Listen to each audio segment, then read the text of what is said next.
सबों को जय मसीह की। हम लोग फिर से एक बार मिल सके प्रभु की महिमा करने के लिए और प्रभु की आराधना करने के लिए। आइए हम आराधना में जाएंगे और आराधना का बोल है, आशीष तुझसे चाहते हैं हे स्वर्ग पिता हम आते हैं। आराधना का बोल है, आशीष तुझसे चाहते हैं हे स्वर्ग पिता हम आते हैं। आशीष तुझसे चाहते हैं हे स्वर्ग पिता हम आते हैं। आशीष तुझसे चाहते हैं हे स्वर्ग पिता हम आते हैं। ना कोई खूबी है न लियाकत बख्शो हमको अपनी ताकत। ना कोई खूबी है ना न लियाकत बख्शो हमको अपनी ताकत। खाली दिलों को लाते हैं, खाली दिलों को लाते हैं हे स्वर्ग पिता हम आते हैं। खाली दिलों को लाते हैं हे स्वर्ग पिता हम आते हैं। हमने बहुत खताएं की है, रहे निकम ज़फ़ाए की है। हमने बहुत खताएं की है, रहे निकम ज़फ़ाए की है। शर्म से सर झुक जाता है, शर्म से सर झुक जाता है हे स्वर्ग पिता हम आते हैं। हे स्वर्ग पिता हम आते हैं। तुम हो शक्तिमान प्रभु जी, दया की है अपार प्रभु जी। फिर से एक बार, तुम हो शक्तिमान प्रभु जी, तुम हो शक्तिमान प्रभु जी, दया की है अपार प्रभु जी। स्तुति हम सब गाते हैं, स्तुति हम सब गाते हैं हे स्वर्ग पिता हम आते हैं। आशीष तुझसे चाहते हैं हे स्वर्ग पिता हम आते हैं। फिर से एक बार गाएंगे, तुम हो शक्तिमान प्रभु जी, दया भी है अपार प्रभु जी। तुम हो शक्तिमान प्रभु जी, दया भी है अपार प्रभु जी। स्तुति हम सब गाते हैं हे स्वर्ग पिता हम आते हैं। भूलो ना इस बंदों को तुम, क्रूस पर दुख जो सहते थे तुम। भूलो ना इन बंदों को तुम, क्रूस पर दुख जो सहते थे तुम। उस ही प्रेम को चाहते हैं हे स्वर्ग पिता हम आते हैं। हे स्वर्ग पिता हम आते हैं। आमीन, हालेलुया। आइए हम प्रभु के वचनों को देखेंगे। भजन संगीता 1 उसका 1 से लेकर 6 पद तक। भजन संगीता 1 उसका 1 से लेकर 6 पद तक, और मैं आपके बीचों में पढ़ दूंगा। क्या ही धन्य है वह पुरुष जो दुष्टों की युक्ति पर नहीं चलता और न पापियों के मार्ग में खड़ा होता है और न ठट्ठा करने वालों की मंडली में बैठता है, परंतु वह तो यहोवा की व्यवस्था से प्रसन्न रहता और उसकी व्यवस्था पर रात दिन ध्यान करता रहता है। वह उच्च वृक्ष के समान है जो बहती हुई नालियों के किनारे लगाया गया है और अपनी ऋतु में फलता है और उसके पत्ते कभी मुरझाते नहीं। इसीलिए जो कुछ वह पुरुष करे वह सफल होता है। दुष्ट लोग ऐसे नहीं होते, वह उस भूसी के समान होते हैं जो पवन से उड़ाई जाती है। इस कारण दुष्ट लोग अदालत में स्थिर ना रहेंगे और न पापी धर्मियों की मंडली में ठहरेंगे। छठा वचन कहता है, क्योंकि यहोवा धर्मियों का मार्ग जानता है, परंतु दुष्टों की मार्ग नष्ट हो जाएगी। आमीन। यहाँ का जो वचन है आज हम देखेंगे एक अच्छे पुरुष के बारे में, एक धर्मी पुरुष के बारे में आज हम देखेंगे। धर्मी पुरुष क्या होता है ना? वचन जो हम पहला पद पढ़े उसमें कहता है कि धन्य वे जो पुरुष दुष्टों की युक्ति पर नहीं चलता। दुष्टों की युक्ति क्या होती है मेरे मित्रों? आपके साथ भी बहुत सारे जो मित्रगण होंगे, आपके जो दोस्त होंगे, बहुत सारी बातों को हम उनके साथ देखते हैं ना। कोई गलत चीजों को सिखाता है, कोई अच्छी बातों को सिखाता है। मित्रता किसको कहते हैं, है ना? एक अच्छा पुरुष का पहचान क्या होता है? एक अच्छा पुरुष हमेशा आपके मुंह पर कुछ बातों को बोलेगा, वो आपको सही सलाह देगा और कहेगा कि तुम ये मत करो, ये चीज गलत है, तुम ये मत करना क्योंकि इससे तुमको हानि पहुंचेगा। एक अच्छा पुरुष का ये पहचान होता है, वो मन से नॉर्मल होता है और एक अच्छा विशेषता के बारे में बताता है। वो हर एक चीजों के बारे में वो सोच समझकर आपको समझाने का कोशिश करता है मेरे मित्रों। एक अच्छा पुरुष का ये पहचान होता है। जैसे कि आपके माता पिता, है ना? यदि आपके माता पिता के जैसा यदि कोई मित्र मिलता है, आपको समझाने वाला, आपको डांटने वाला, आपको बोलने वाला, तो याद रखिएगा वो आपका एक अच्छा मित्र होगा। और उसी प्रकार से यहाँ बात कर रहा है, और ना पापियों के मार्ग में खड़ा होता है और ना ठट्ठा करने वालों की मंडली में बैठता है। हम लोगों को आज कहते हैं ना, आज एक हमारे पूरे इंडिया में एक कहावत है कि बुरे चीज़ों को हम जल्दी समझते हैं और अच्छी चीज़ों को हम जल्दी भूल जाते हैं। मेरे मित्रों, अच्छी चीज़ के बारे में हमें जानने की ज़रूरत है। हमें अच्छा बुरा का ज्ञान होना ज़रूरत है, ताकि आने वाला जो पीढ़ी होगा आपका, वो अच्छी चीज़ों को जानेगा। हमारा परमेश्वर पिता आज इसी के बारे में बात कर रहा है, एक धर्मी पुरुष के बारे में और एक पापी मनुष्य के बारे में। एक पापी और धर्मी कैसा होता है ना? और धार्मिक जीवन कैसा होता है आपका?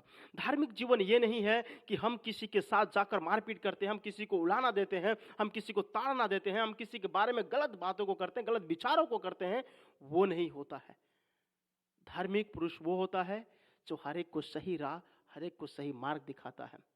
किसी को गाली देने से पहले वो 10 बार सोचता है कि मैं किन बातों को कर रहा हूं उसके साथ।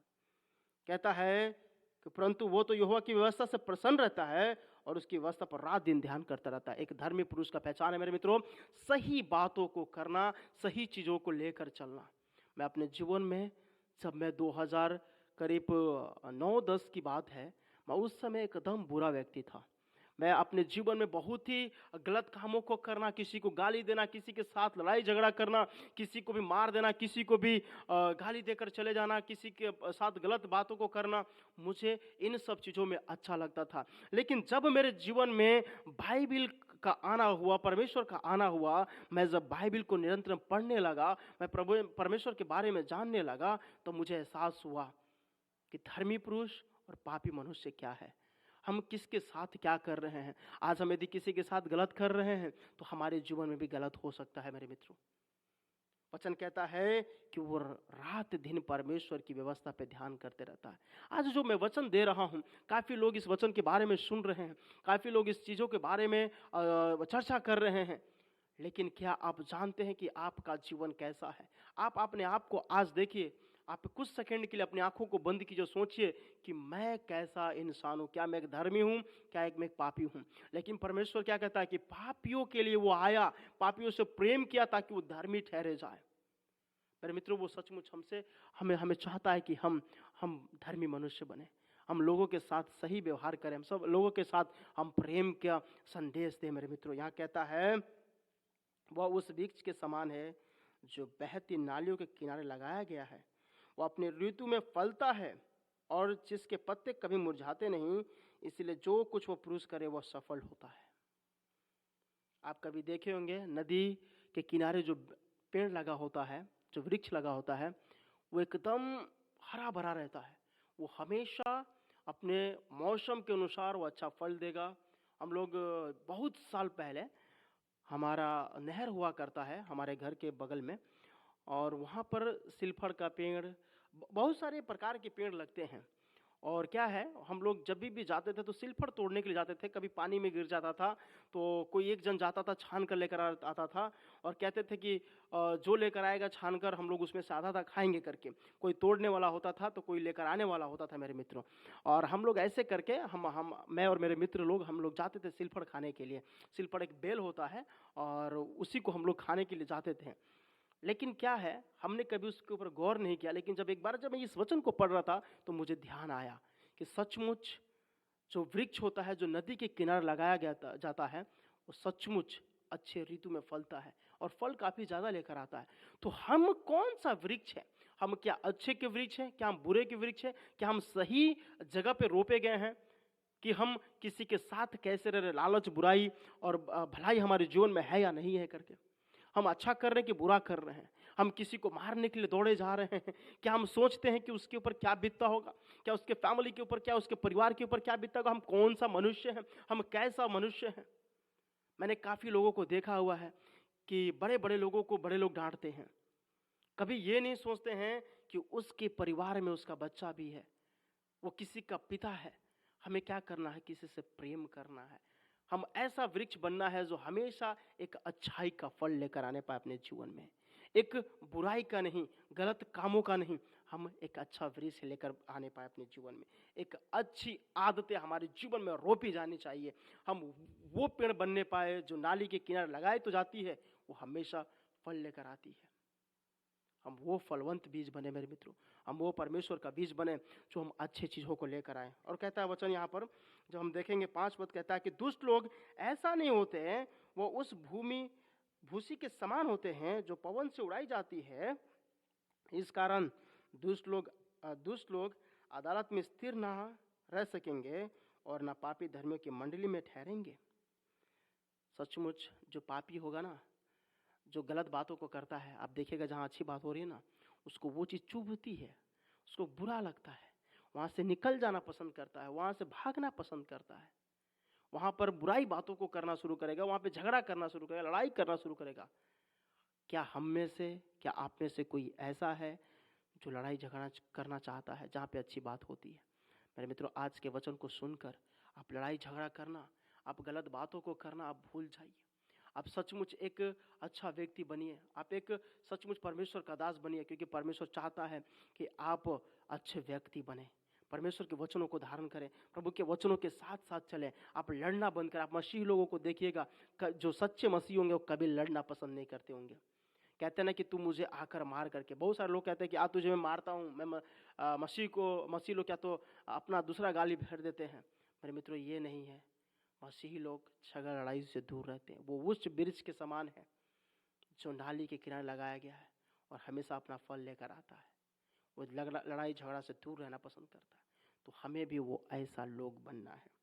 कहता है क्योंकि यहोवा धर्मियों का मार्ग जानता है, परंतु दुष्टों का मार्ग नष्ट हो जाएगा।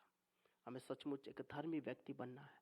धर्मी व्यक्ति का मतलब ये होता है कि हमारे पास यदि 2 कपड़ा है, हम एक कपड़ा किसी और को पहनने के लिए दें। यदि हमारे पास 2 हाथ यदि हमें दिया गया है, मेरे वचन को जितने भी लोग सुन रहे हैं, आज प्रभु के वचनों को जितने भी लोग सुन रहे हैं, आप अपने दिमाग में रखिए, जो हमें 2 हाथ दिया गया है, एक हाथ से लेना और एक हाथ आपका खुला होना चाहिए, ताकि आप दूसरों को देना जान सके।